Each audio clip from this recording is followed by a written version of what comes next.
Bueno, Cristian, entonces lo que mencionaba Cristian es importante. Ahorita te doy la palabra a Cristian, es importante entonces en este momento hacer la claridad que hizo Cristian en ese momento, ¿cierto? Entonces no solamente enfocar a la paciente pues o venir sesgados por un tema específico, sino que hay que abrir la mente sobre un abanico de posibilidades y de entre esas posibilidades existen pues muchas causas. Estamos en el contexto de una paciente con fragilidad ósea en edad infantil y eso pues digamos que nos abre la posibilidad a múltiples diagnósticos. Obviamente dependemos de la historia clínica, de un examen físico completo, de los antecedentes y de algunos paraclínicos que tengamos que tomar para llegar al diagnóstico, pero existe pues, digamos que un abanico muy grande de posibilidades y no sesgarnos pues solamente por lo que conocemos. Y adicionalmente, lo que mencionaba Santiago es muy importante, siempre va a estar el diagnóstico paralelo del síndrome de maltrato infantil e incluso puede coexistir pues la osteoporosis imperfecta junto con maltrato. Entonces digamos que nunca se debe digamos que descartar esta posibilidad y siempre se debe hacer un enfoque multidisciplinario del paciente que es polifracturado en este momento. Bueno, el examen físico, Cristian, te voy a mostrar las imágenes entonces de la paciente y vos me decís que le ves.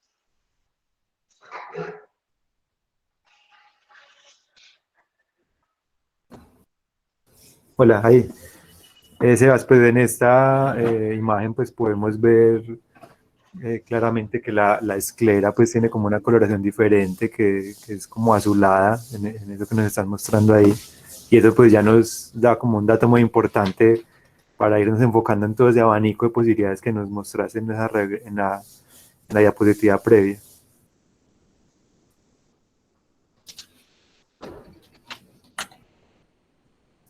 ¿Sí me escucharon? Cristian, Sí, qué pena. Cristian, Sí, sí, sí, te sí. escuchamos. Cristian, Ah, bueno, entonces Cristian, ahí pues, sí, dime. dale.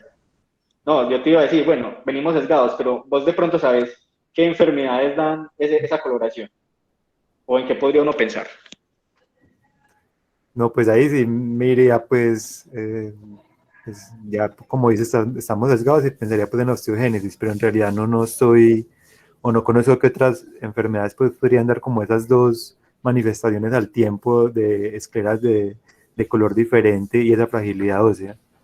Pues no estoy seguro. Sí, Cris, hay que tener eso en cuenta porque no solamente no es patognomónico de esa enfermedad, incluso es una presentación muy variable y pues puede presentarse en otras como el síndrome de Marfan, otras enfermedades del tejido Ah, bueno, conectivo. sí, Entonces sí, también hay que pues tenerlo claro, ¿cierto? como Eso, enfermedades eso era todo, Cris. listo. Y aquí, Cris, que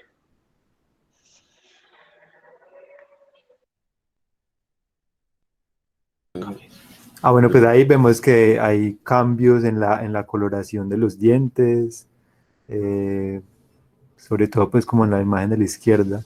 Eso pues nos habla de una dentogénesis imperfecta también, pues asociado a todo lo que ya hemos, o lo que nos están mostrando, pues deberíamos pensar en eso.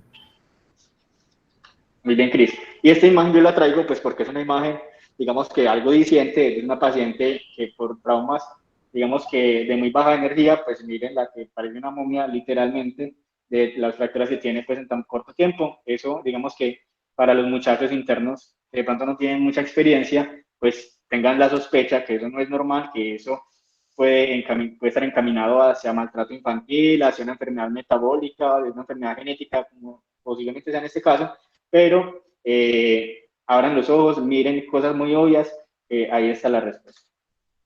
Bueno, Cristian, entonces, ¿usted por qué se va? Sebas, perdóname un minutico. Dijiste una cosa muy importante que quiero recalcar y es que hay que abrir la mente porque tener escleras azules o tener cambio de coloración o dentinogénesis no necesariamente es osteogénesis.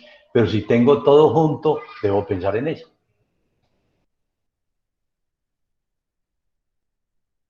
Bueno, Cristian ya nos había respondido esta pregunta. Él se iría por una enfermedad, entonces, posiblemente, digamos que de origen metabólico y genético. Para hablar un poquito entonces de esta enfermedad, más que una enfermedad, entonces es un síndrome que se caracteriza entonces, o que enmarca un desorden heterogéneo del tejido conectivo y puntualmente a mutaciones de los genes que codifican al colágeno tipo 1. Entonces, lo que va a, digamos, a suceder a rasgos generales es una alteración en esa triple cadena que conforma el índice de colágeno y pues va a haber una alteración entre, digamos, en los enlaces de la glicina y la cisteína que va a hacer que haya una configuración anormal de las cadenas de colágeno.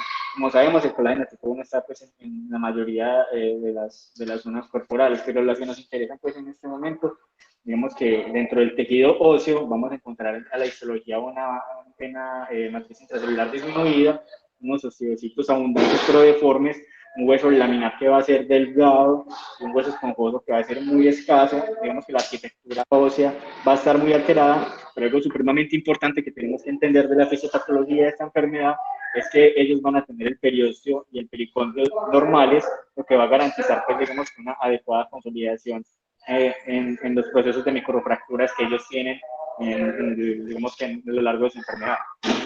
Con respecto a las alteraciones del metabolismo óseo, van a tener una actividad osteoblástica normal aumentada, una actividad osteoclástica que va a ser variable y una formación, digamos, de hueso irregular.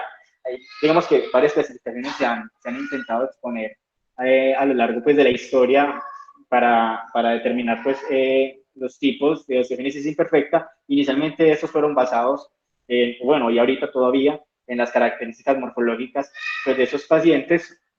Hay algunas clasificaciones que llegan hasta la 4, hasta la 5 y otras hasta la 7, pero aquí les traigo pues como una que agrupa todas estas clasificaciones. La tipo 1, que usualmente es la más leve, en la que los pacientes usualmente, se caracterizan por tener esas escleras azules, es usualmente no deformante, las fracturas se presentan en la edad pues, cercana a la pubertad y pueden tener algunas alteraciones pues, en el sistema cardiovascular. La tipo 2, usualmente es la que se relaciona con más letalidad, sobre todo pues, en el embarazo y en el momento perinatal, por las grandes malformaciones que tienen, digamos que las implicaciones en el tejido conectivo, no solamente del sistema óseo, sino del sistema cardiopulmonar. La tipo 3, que ya no se relaciona tanto con las estrellas azules, es una presentación un poco más severa, los fallos se presentan con las típicas deformidades de los huesos largos, talla baja, unos fallos triangulares que vamos a ver enseguida, y ya pues, la tipo 4 también presenta pues, otras características específicas que no voy a mencionar. Sin embargo, sepan que hay, digamos que diferentes clasificaciones. Y aquí traigo pues una foto más reciente según el tipo de la osteogénesis imperfecta. Vemos la tipo 1, que es usualmente esa persona que sí puede llegar a la edad adulta con algunas, digamos, con algunas fracturas importantes, con mayor frecuencia que las demás personas, pero que puede llegar, digamos que a la edad adulta sin mayores inconvenientes, no como los otros tipos. Obviamente la tipo 2 no hay, digamos que una representación acá por la alta letalidad que tiene, pero sí vemos aquí otros fotos de la tipo 3 y la tipo 4, donde ya esos pacientes sí presentan unas alteraciones morfológicas, óseas y de otros sistemas, pues que son importantes y que debemos detectarlas.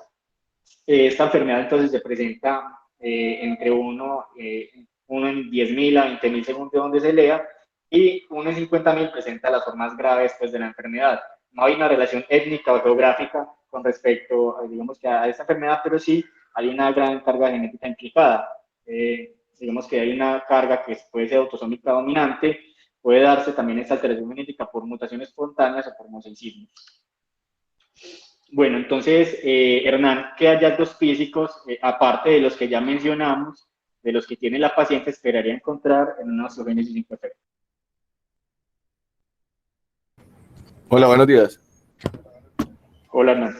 Bueno, entonces estos pacientes tienen tanto manifestaciones como en el sistema esquelético como extraesqueléticas, ¿cierto? Ya hemos mostrado algunas.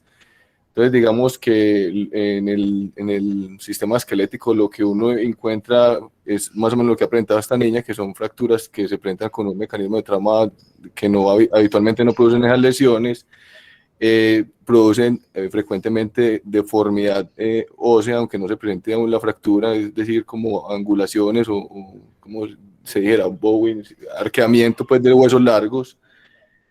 Característicamente tienen talla baja, también frecuentemente tienen en disminución de la altura de las vértebras y escoliosis.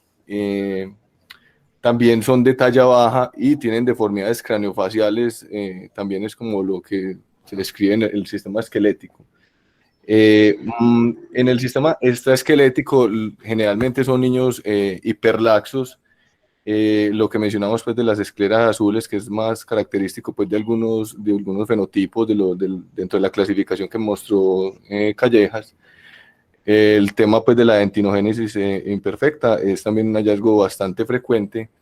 Estos pacientes se ha demostrado que también tienen debilidad muscular, que asociado pues, con la hipermovilidad y las fracturas frecuentes los llevan a veces a a limitaciones funcionales bastante importantes. Y también se han descrito otras alteraciones pues, cardiovasculares, como alteraciones valvulares, incluso aneurismas aórticos y problemas pulmonares, tanto relacionados con la deformidad pues, de la caja torácica como algunos que son intrínsecos del pulmón.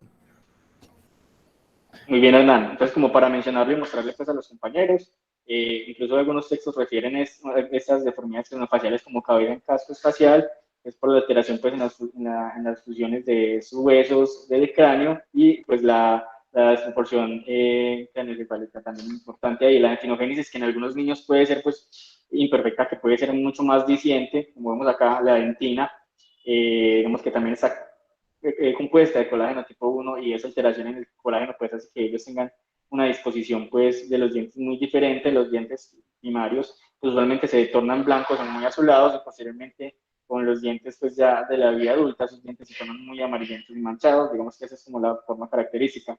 Como ya hemos mencionado, en algunos pacientes puede no ser muy obvio, pero en algunos sí, la coloración azul de las escleras, como mencionaron, estos pacientes son pues en alteración del colágeno pues en todo su cuerpo, entonces van a ser hiperlaxos, tienen una piel que generalmente la describen como translúcida y muy elástica, pueden tener incluso luxaciones y rupturas tendinosas importantes, entonces hay que también tenerlo en consideración.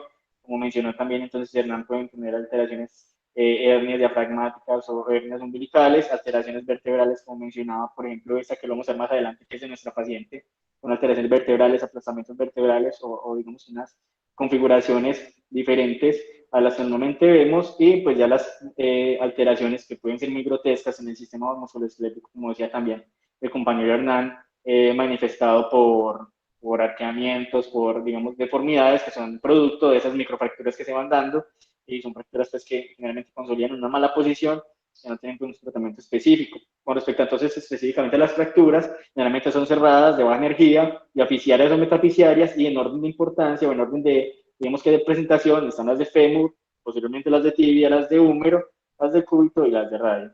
En la imagen que ya hemos visto pues de esta paciente, no se nos olviden, esas corticales engrosadas, pues hay algo aquí que está pasando que no es normal, y eso posiblemente se dio a las microfracturas que presentaba esta paciente, que obviamente con un trauma mínimo, su proceso de consolidación pues incipiente acá, que no es muy bueno, propio de la enfermedad, y que con un trauma mínimo pues presentó la fractura en una configuración que podemos ver. También en las extremidades superiores tenemos que tener pues la consideración de que van a presentar deformidades, pueden presentar pseudoartrosis de húmero, y generalmente pues tienen una enfermedad en cúbito o algo pues, de las extremidades superiores, obviamente. Estas deformidades entonces de los huesos largos también, digamos que de manera algo frecuente puede presentarse coxavara, antecurvatum de la metáfisis femoral distal, como vemos en esta foto, un valgo proximal de la tibia y la pseudoartrosis de húmero, como les mencioné. Bueno, entonces hasta este punto, ¿cuáles ayudas diagnósticas solicitaría algún profe en este punto que nos pueda ayudar a solucionar pues como esta parte de las ayudas diagnósticas? Yo creo que aprovechemos que el doctor Alejandro Uribe, que tiene bastante experiencia en esto, nos pueda aportar. Doctor Uribe, ¿hay pruebas genéticas? ¿Hay sospecha clínica simplemente? ¿Hay ayudas de laboratorio? ¿Cómo uno se aproxima un poquito más a tener la certeza de ese diagnóstico?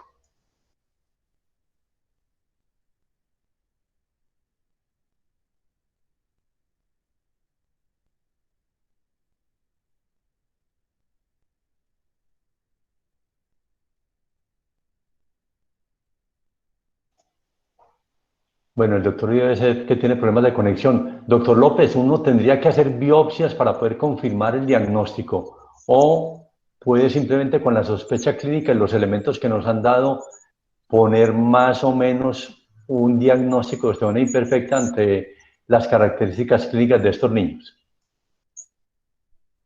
Con la clínica es más importante y es suficiente. Teniendo esos hallazgos no justifica ni siquiera la biopsia. La biopsia reportaría un hueso normal o en proceso de consolidación dependiendo de lo que vaya a tomar, o sea que la biopsia no nos serviría. Las otras pruebas genéticas, claro que se pueden hacer, pero son lo único que hacen es separar el diagnóstico. En los estadios donde son como lo que hablaban de la tipo 1, puede que nos sirva de pronto mirar si se va a fracturar el otro fémur, una gamografía pensando como cuando se hacen los de fosfonatos, pero yo pienso que no justificaría más pruebas, con la clínica es suficiente. De acuerdo. Pues digamos que para el enfoque inicial, las radiografías pues, son muy importantes para determinar las deformidades. Vamos a ver entonces unos hallazgos pues, que no son como tan sutiles en nuestra paciente, como en otras sociedades mucho más grotescos, las deformidades. Doctor Meiser López, sí, bien pueda, doctor López. Perdón, profe, tenía la mano levantada, tal vez no la vieron. Quería hacer una pregunta en relación con el diagnóstico, y pensando en la sobrevida del componente genético, posibilidad de hacer algún tipo de testeo prenatal, ¿cierto? Con algún tal tipo de prueba o biosentesis o ecografía, ¿cierto? En personas o en familias que ya tengan expresada la enfermedad. ¿Existe esa posibilidad? ¿Está validada? Como el doctor Meiser López acaba de recordar, y esta es una enfermedad autosómica dominante de una presentación de 1 en 50 en 100.000. No sé si ya alguno de los que está conectado tiene la respuesta para que, teniendo el antecedente familiar, le hagamos una amniocentesis o hagamos un estudio de líquido amniótico y nos pueda ilustrar este dato. Yo personalmente no lo sé, no conozco. En la revisión de la ecografía, literatura que yo hice no había, profe, pues como un testeo genético o algo, porque digamos que la pregunta es con qué utilidad uno tener el diagnóstico prenatal de un paciente que tenga ese tipo de osteogénesis. La cuestión es evidenciar cuál sería la mutación genética familiar, porque por ejemplo en la foto que yo les mostré de la parte pues, de la herencia autosómica dominante, generalmente pues hay que saber qué tipo de osteogénesis es, porque es una osteogénesis pues generalmente que es la más común, que es la tipo 1. En esos pacientes pues digamos que el manejo va a ser como el manejo expectante inicialmente, el control de las fracturas si las tiene y determinar si necesita o no manejo posteriormente con algún medicamento o cirugías específicas, pero digamos que no hay ningún tratamiento desde la parte perinatal o prenatal para ofrecer. Entonces, no habría cabida de un diagnóstico, desde mi perspectiva, diagnóstico prenatal. Yo creo, perdón, yo Profe. meto ahí la cuchara, ya voy. Yo creo que lo único que nos serviría sería tener una eco durante la gestación y si hay fracturas intrauterinas, entonces ya sería una forma tipo 2. El doctor Sandoval quiere contarnos lo que él dice que lo está escribiendo, pero yo quiero que active su micrófono y nos diga lo que él estaba planteando.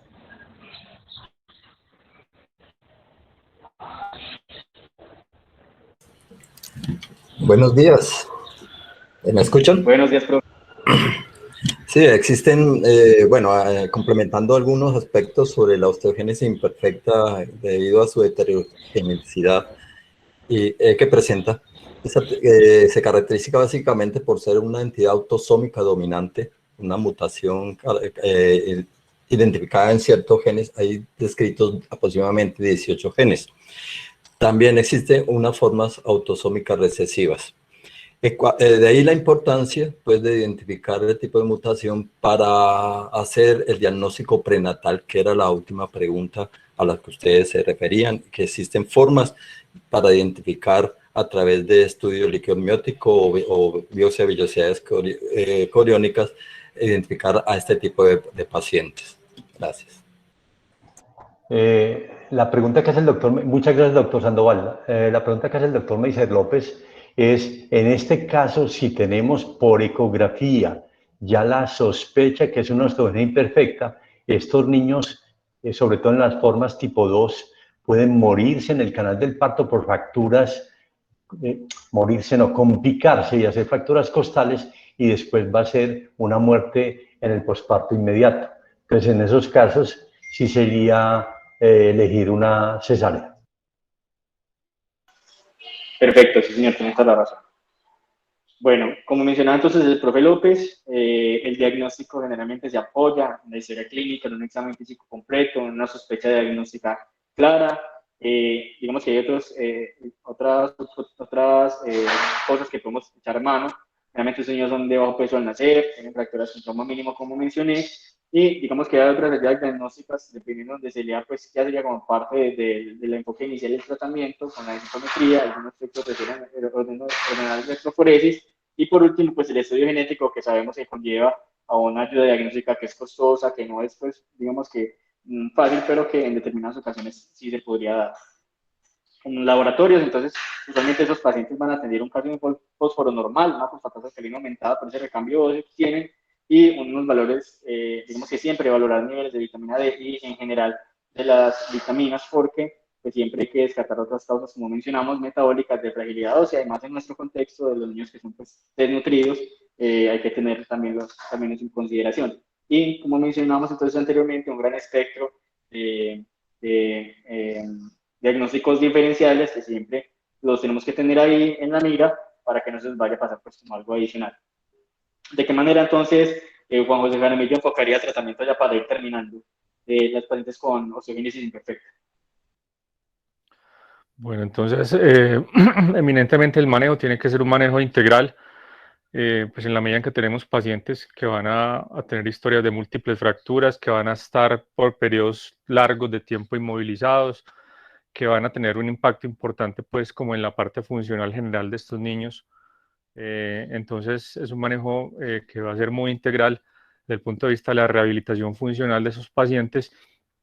Y pues digamos que ya específicamente en el manejo agudo de las fracturas o en el manejo de las deformidades que puedan condicionarse posterior a las fracturas en esos pacientes con problemas de la remodelación, pues básicamente el manejo quirúrgico, donde lo que se describe en la literatura como piedra angular es el manejo con dispositivos implantes intramedulares, tanto para el tratamiento de la fractura aguda como para el manejo pues ya de las deformidades cuando se llevan a cabo pues osteotomías correctivas y la estabilización de este tipo de fracturas y de secuelas, teniendo en cuenta pues que también hay un alto riesgo de falla de los implantes, de refracturas por aumento en las zonas de tensión o de estrés en relación con el implante y de pseudoartrosis, frente a lo cual pues hay diferentes tipos de estrategias pues como fijaciones suplementarias muchas veces de estos tipos de clavos, como son clavos telescópicos o no telescópicos, suplementados con placas, suplementados con fijadores externos. Entonces, como desde el punto de vista quirúrgico, eso es como en general lo que se hace, y lo más importante, pues como lo estaba diciendo, pues el manejo integral de toda la parte de rehabilitación funcional de esos pacientes, y adicionalmente otras estrategias como ya del tratamiento pues como sistémico de los pacientes. Se describe el uso de bifosfonatos, donde algunos estudios pues han mostrado, digamos, un mejor efecto en el contexto, pues en la población de pacientes infantiles con osteogénesis imperfecta, sobre todo pues en cuanto al aumento de la densidad mineral ósea, en reducir la incidencia de fracturas y sobre todo mejorar pues la remodelación, donde se describe pues como un mayor efecto en cuanto a la remodelación de fracturas por compresión vertebral. Gracias, Juan. Aprovechemos que el doctor Uribe pudo volverse a conectar. Doctor Uribe, así bien panorámico, los manejos entonces ortopédicos con inmovilizaciones en estos niños que llevan más a osteopenia y a fragilidad ósea estarían completamente contraindicados, ¿o cuándo? Y en todos habría indicación de utilizar bifosfonatos. En general, los ortopédicos se dan en niños en los cuales no es posible realizar fijación, porque a veces llegan niños de 2, 3 años en que hay como poner una fijación. Entonces, en ese grupo de pacientes estaría indicado. En general, están en manejos quirúrgicos métodos endomedulares. Entonces, siempre tratar de buscar un método endomedular suplementado no por un yeso o por otro material quirúrgico, dependiendo. Ya el suplemento depende del paciente. Y la indicación de los bifosfonatos en este momento, sí, en este momento la piedra angular de tratamiento es el manejo médico. Manejo médico para evitar las fracturas, para disminuir las fracturas. Entonces está todo lo que es suplemento de calcio, vitamina D y bifosfonatos. Ese es el tratamiento inicial de los pacientes y después definir si tienen unas deformidades que necesitan corrección. Gracias, doctor Uribe. Muy bien, profe. Entonces, para redondear entonces el mensaje, El tratamiento, como menciona el compañero Jaramillo, debe ser multidisciplinario y va dependiendo pues del espectro de ese síndrome de osteogénesis imperfecta, pues va a ir desde restricciones sutiles, desde rehabilitación de la marcha, hasta terapias sistémicas con los glufosfonatos y con otras cosas que vamos a ver ahorita, y el tratamiento quirúrgico de las fracturas y deformidades según pues el paciente. Hay un enfoque multidisciplinario con respecto a los glufosfonatos, como mencionaban. Se ha demostrado un aumento significativo de la densidad mineral ósea, una reducción en la incidencia de fracturas, digamos que en las indicaciones, dependiendo de donde se lean, pues van a ser más de 3 fracturas en un año, digamos que hallazgos vertebrales, deformidades óseas, o digamos que no se ha encontrado un beneficio muy significativo con las formas más leves. Sin embargo, pues se sabe que la respuesta en niños es mayor que en adultos con osteogénesis imperfecta. Los estudios son variables, hay una mejor, digamos que, un mejor desenlace con los bifosfonatos por vía intravenosa que con el oral, y ahorita el denosumab es un bifosfonato, pero ahorita se están, digamos que, realizando estudios donde se ha evidenciado que aumenta la densidad mineral ósea, pero que tiene un efecto rebote con hipercalcemia que no puede ser despreciado. El tratamiento quirúrgico, como mencionaban, entonces debe estar encaminado a la eliminación de la extremidad, volver a la función de la extremidad, a la independencia del paciente, de una adecuada calidad de vida, al material de osteosíntesis, ya lo mencionaron.